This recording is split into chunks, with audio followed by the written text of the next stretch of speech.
Assalamualaikum warahmatullahi wabarakatuh. Perkenalkan, nama saya Risa Fatima Apriliani, NPM A201087, kelas reguler pagi B. Di sini saya akan menjelaskan mengenai tubuh manusia.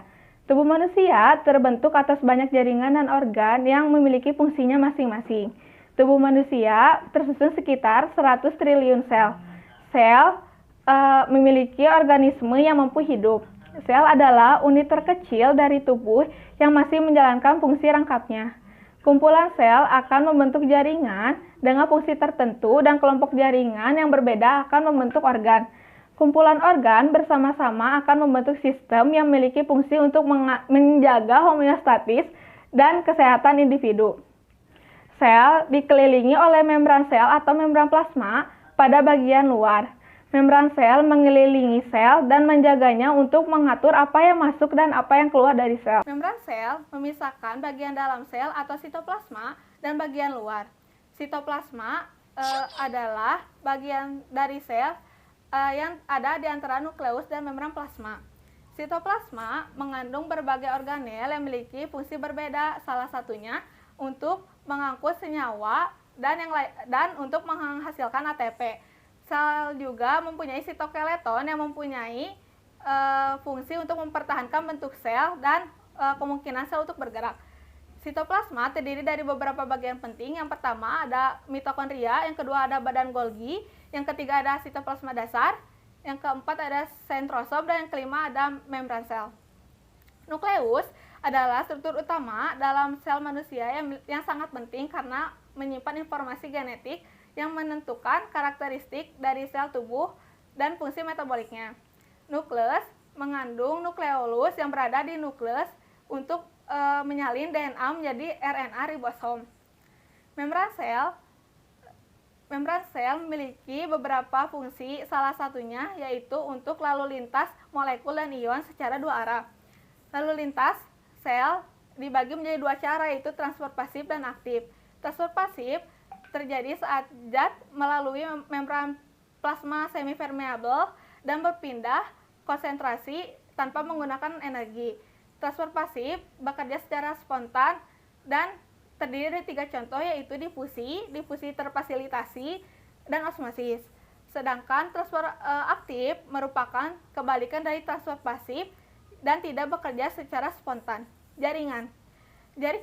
Jaringan adalah sekumpulan sel yang membentuk kesatuan dan fungsi tertentu.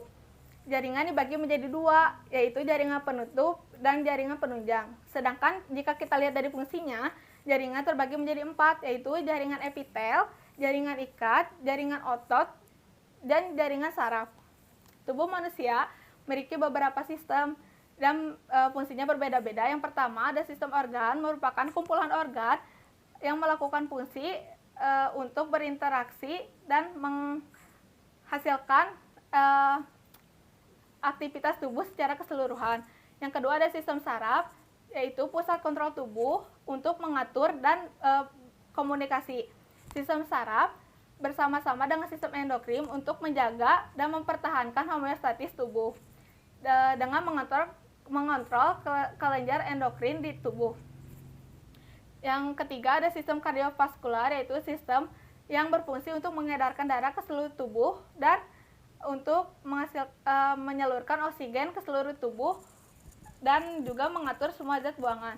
Sistem pencernaan terdiri dari beberapa organ yang membantu sistem pencernaan makanan dan asimilasi nutrisi. Sistem pencernaan manusia merupakan proses yang kompleks yang terdiri atas pemecahan molekul organik besar menjadi organik kecil yang digunakan untuk bahan pembakaran. Sistem pernapasan dan selanjutnya sistem pernapasan atau respirasi yang digunakan untuk bernapas manusia.